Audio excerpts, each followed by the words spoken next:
Hey, what's that? It's a shipment from AXTS. I think I got overcharged.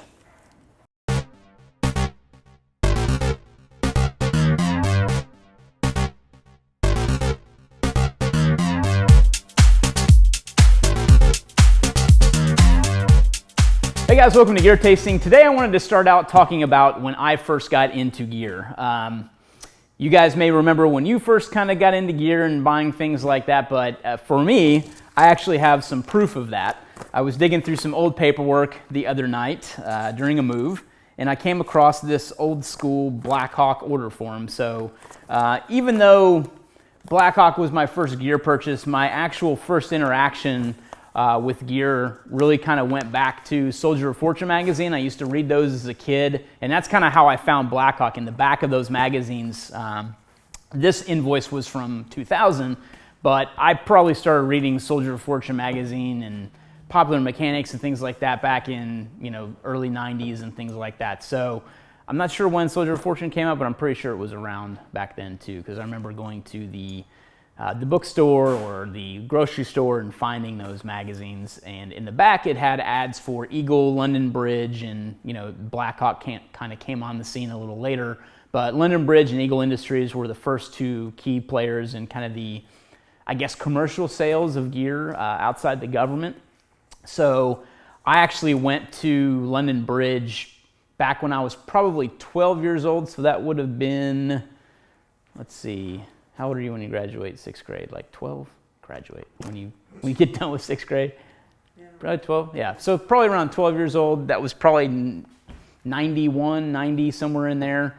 But London Bridge was around at the time, and I remember Richard Marcinko's Rogue Warrior book was out, the very first one, and I remember seeing it in the shop there at London Bridge, and I didn't have enough money at the time to buy it because that's when the Charlie Sheen Navy SEAL movie came out, so I was all kind of jazzed about that. And the shop that had Rogue Warrior, London Bridge, I think I wound up calling them. I was young, and I wound up calling them on the phone and saying, "Hey, can I purchase this book for you over the phone?" They're like, "Well, you can just go to the bookstore and get it." I was like, "Oh, right, sure." So anyway, I wound up getting a copy from the bookstore, but I think I did buy some things at London Bridge that day, but I really have no recollection. So this is my proof of my earliest recollection of when I started purchasing things gear-wise. So I bought an escape and evasion pouch because I did a lot of escaping and evading back in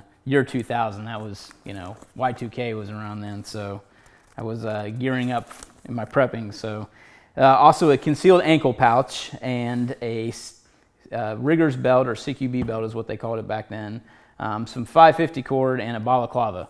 And I do have a record here that I actually returned the balaclava, so apparently I wasn't ninja enough for it and didn't feel that I needed it anymore. So at any rate, this is the E&E pouch that I still have, so I carry this around with me in my car. This is my pouch to carry my survival kit that goes with me in my car, and I still have that ankle pouch. So it's a little Velcro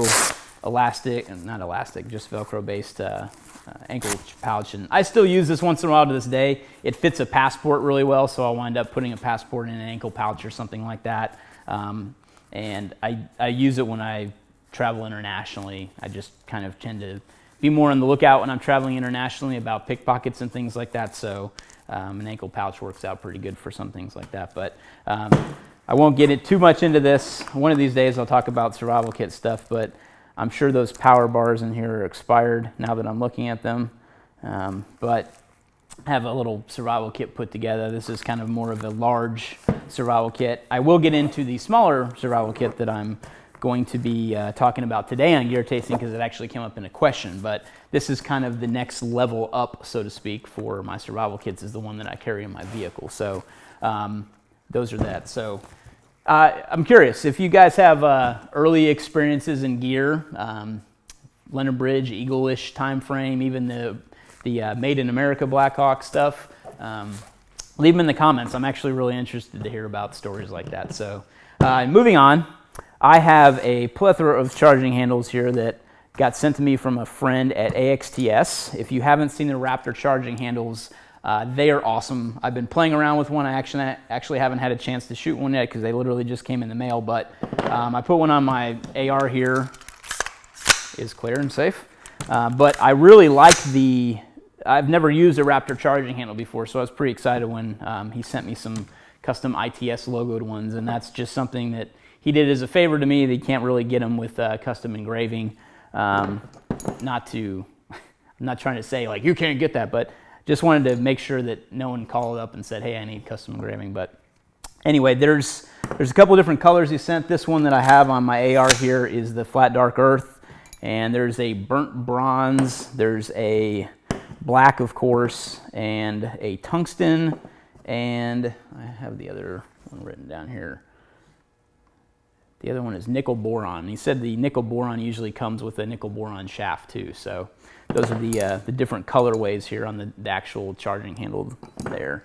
But this is what the actual Raptor looks like that comes in the retail packaging. And just to see if, so they call it a rapid palm, from rapid palm blading or finger thumb charges on the weapon. The motion's fluid, fast from either strong or support side. And I absolutely find that to be true. I've had a little bit of an experience with ambi charging handles. This is one that I have from Arma Dynamics. I think someone gave this to me at SHOT Show quite a while ago, and I have used the Bravo Company ambi charging handle, which I like both of those, and I never had a problem with either of them. I think they're great designs.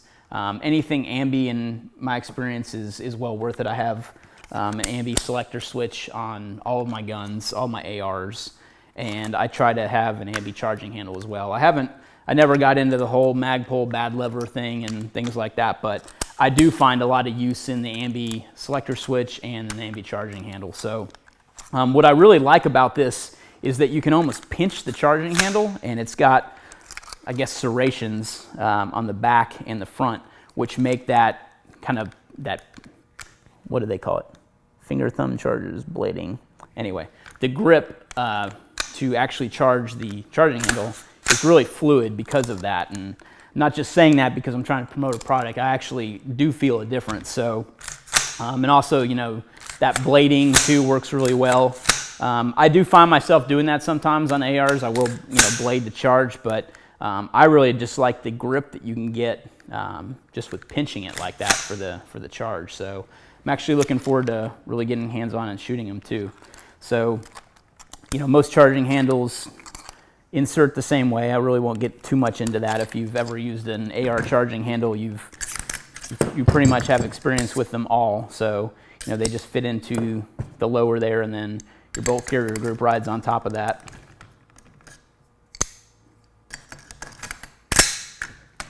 But yeah, they fit really well. Everything's great about them, and looking forward to trying them out. So the other thing I wanted to talk about is the ambi safety selector switch that they make at AXTS as well. I got sent one of these, and I'm looking forward to installing that too. I think that I like the profile on this. It's a little hard to see. I'll go ahead and open it so you can see it too.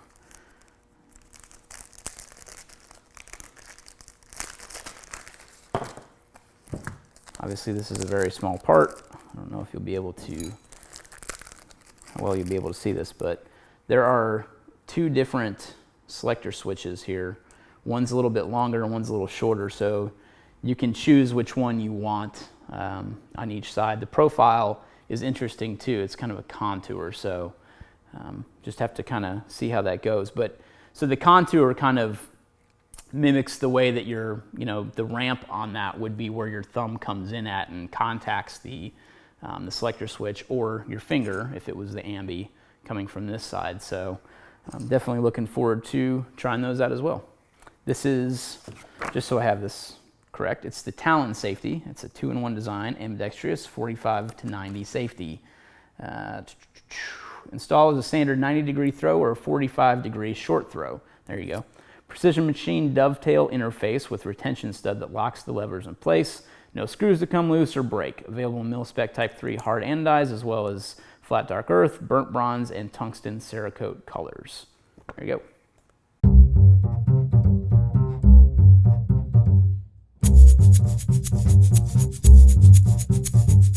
All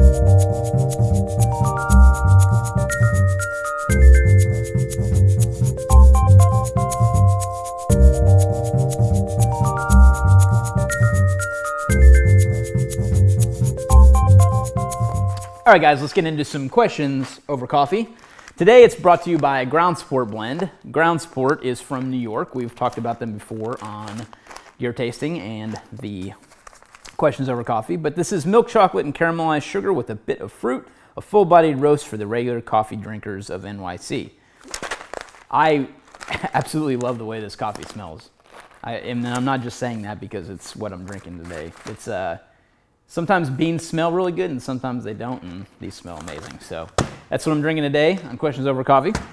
First question comes from Logan T on Twitter, who asks, can we see your suggested summertime deep concealment carry options? So as far as deep concealment goes, that's why I got a Glock 43. That's what I use for deep concealment. So if I'm not really concerned about concealment, I'm really using probably my Glock 19 or something like that. So that kind of answers that part of the question. So holsters in the summertime, I'm still using the Incog for the 43.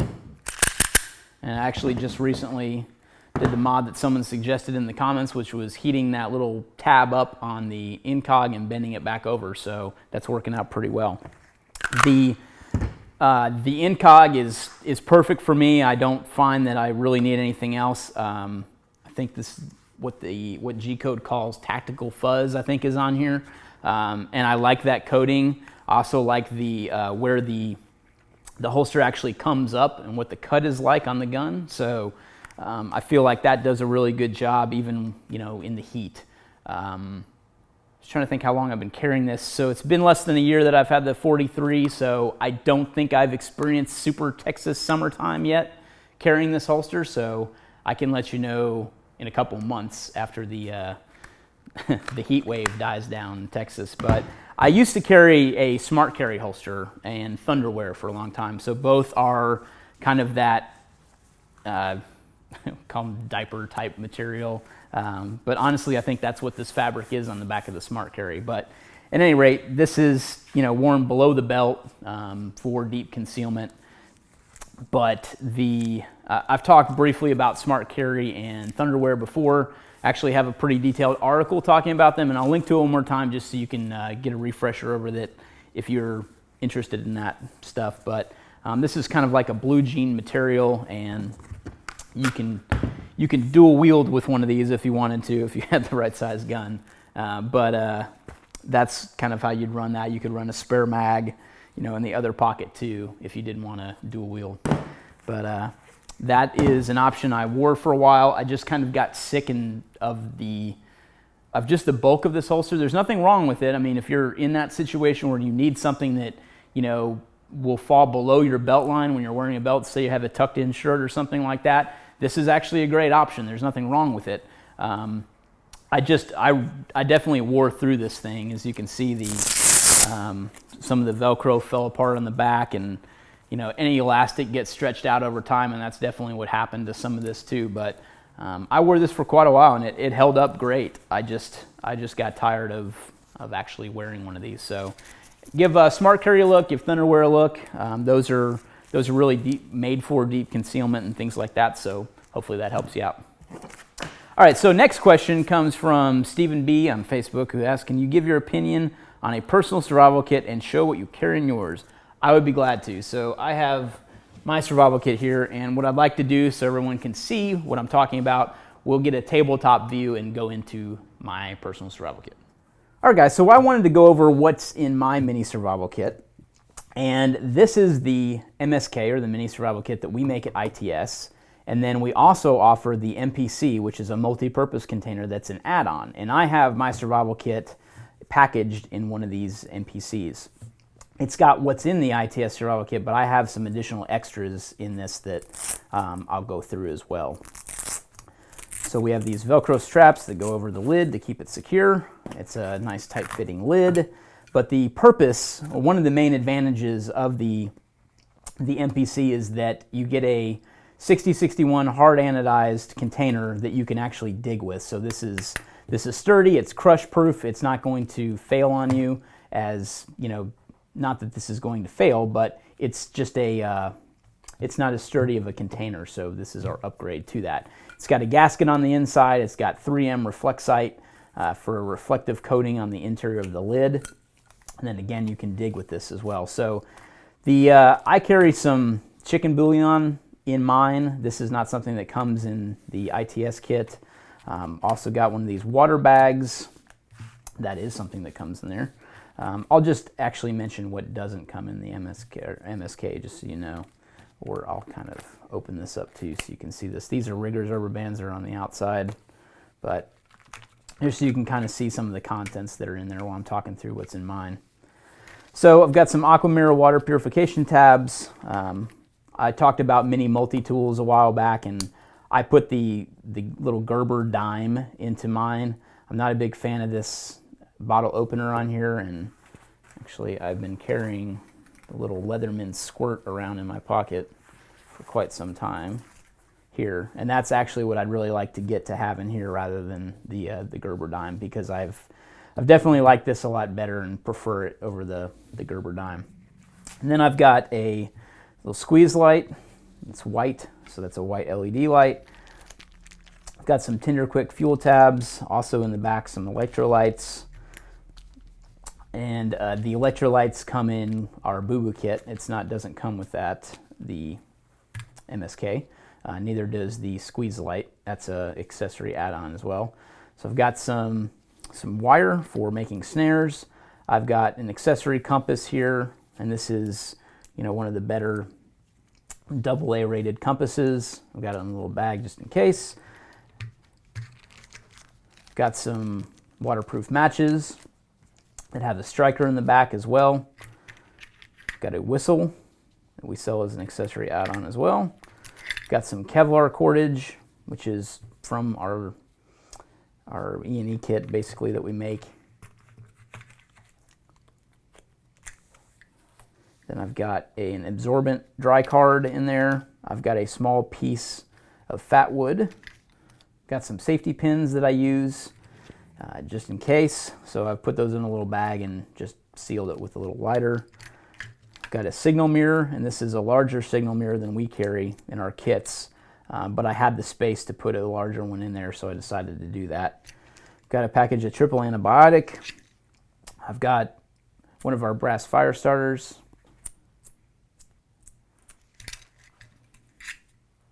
I've got a P38 can opener. I've got a scalpel blade. And I've got a hacksaw blade that I ground down the teeth on to make a sparker. I've got one of these little blast match things too. So the reason I carry this over the one that comes in our kit, let me pull out the one that comes in the MSK. We've also got this are a little mini survival mirror, just to kind of show you the difference. So we've got this small Lexan mirror versus, you know, this one. So I had the space, so I wanted to upgrade. So this is the ferro rod that comes in our kit. Nothing wrong with that, but I've actually got a smaller ferro rod, but this is magnesium here on the back. So just another additional fire starting material that I carry on that. This is a small pencil. Package of steri strips. One of our lockpick cards. This is the titanium entry card we make at ITS. And then in the back here, I've got a Fresnel lens. And in the slip cover, additionally, I've got a package of duct tape. So this is some flat folded duct tape and some waterproof paper for the pencil. And then, of course, the tin itself is in there additionally. So I've tried to build in redundancy where I can. Obviously, lockpicks, there's redundancy in the titanium entry card. There's 2 sets of those, so if I had to pop out a set, there's still another there. I've got a brass fire starter, which throws a good spark, but additionally, you know, I've got this that can, you know, scrape a spark too. I've got the magnesium that makes a good fire starter. I've also got fat wood, which is awesome tinder. I've got matches, so there's a ton of redundancy in fire starting for sure in this kit. And I never like to be without a method for starting fire. That's why there's so much redundancy built in to this. And then additionally, I kind of have this sitting up here. This is a space blanket, and this is silver reflective on one side, and it's kind of an orange on the other. And this makes a great signal panel as well if you needed that in a pinch. But I just vacuum sealed it. I throw it in my bag, or wherever I've got the kit, I've got this with it too. So obviously it's too big to fit in the tin, so I kind of carry that as an accessory. And then I've always got some kind of paracord on me too. This is the jute cord that we sell on ITS, and the inner strand, just so I can show you what our jute cord's about. So it's still got these 7 internal strands like paracord does, but one of the 8th strand in this is actually a section of jute. So jute is a phenomenal fire starter, and all you have to do is untwist it like this, kind of get it fluffed up, and then it's just an awesome way to start a fire too. So if you have a spark from, I will do this here just in case I burn the building down, at least it'll be contained a little bit. But normally, you'd want to unravel, a whole section of that, but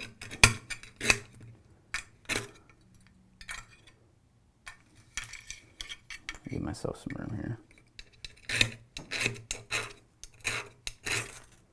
So jute sparks up really nicely, and will keep going for quite a while, so makes a really good fire starter.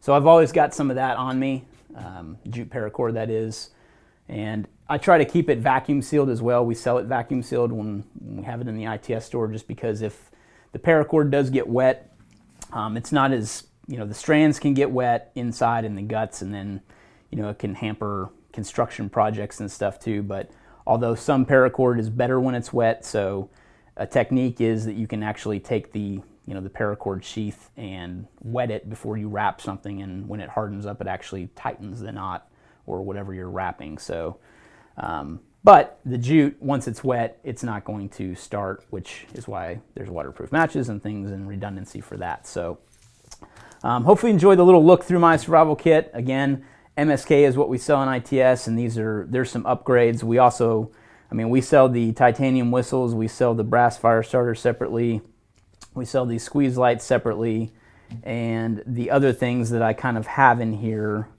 are accessories that I've just kind of picked up over time. We obviously sell the titanium entry card too. So, hope you enjoyed it. It really is good smelling coffee. Oh, hey, thanks for watching Gear Tasting. Remember to pick up your Gear Tasting mug at the ITS store. If you've been enjoying Gear Tasting, please consider supporting the membership and allow us to give you back something in return. Remember to use the pound tag Gear Tasting right there on any social media network, and we'll get your question answered on one of the upcoming episodes. It might not be the next one, but get it answered. Thanks for watching.